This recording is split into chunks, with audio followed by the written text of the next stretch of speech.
See, here's what the enemy does. He wraps up nothing and pretends that it's something and tries to sell it to you.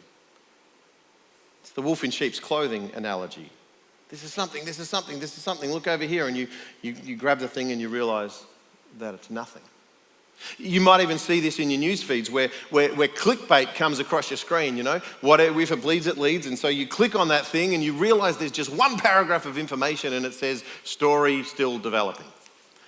We are so wired to negative. We are so wired to see what the something might be, only to find that it's nothing. That's what sin is. Sin is a thing that distracts you, and it's nothing, and it doesn't fulfill you, but it feels like something. It was something. I'm sure it was something, and you reach for it, and you grab it, and you realize that it's nothing.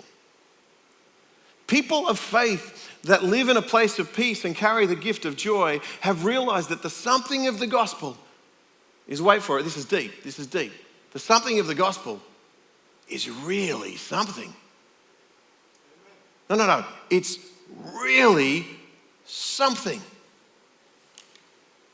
It's really something. I feel like I want to explain this as best that I can, but it's not nothing, it's something. It's that thing that people will tell you is nothing, but you can't say that it's nothing because it's changed your life and it's changed people's lives around you, and it's really something. It keeps changing you from the inside out, and it keeps changing communities, and it keeps going around the world, and it gives people courage in places where they're not even supposed to profess faith. And yet they do, because this is not nothing, this is something. This is really, really something. Stephen died for a purpose. He'd seen Jesus go through that.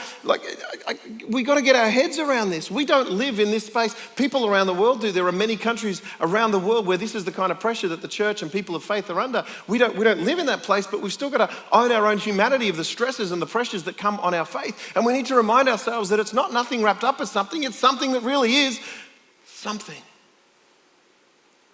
So wherever we go, we leave joy in our wake.